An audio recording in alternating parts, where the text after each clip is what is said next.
शेर और चौहे की कहानी।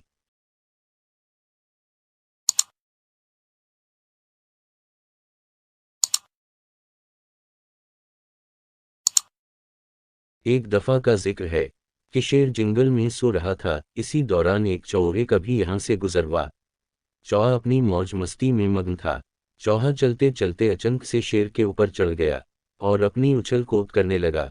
इसी दौरान शेर की आंख खल गई और उसने जब महसूस किया कि उसके ऊपर कोई चीज है, तो शेर गुस्से से दहाड़ता हुआ खड़ा हो गया।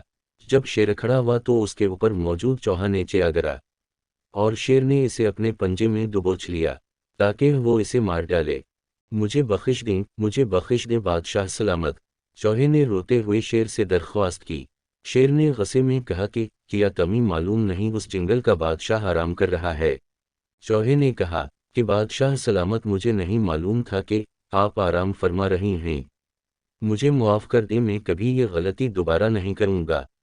अगर आप मुझे मार देंगे तो आपकी पूरे जंगल में बदनामी होगी कि एक बादशाह ने एक छोटे से चौहे को मार दिया।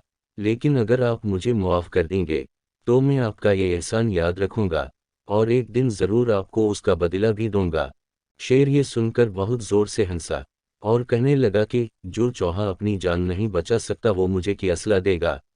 लेकिन शेर ने रहम खाते हुए चौहे को मुआफ़ कर दिया। कुछ दिनों बाद जंगल में अपने शिकार का पीछा करते हुए शेर एक शिकारी के जाल में आ गया।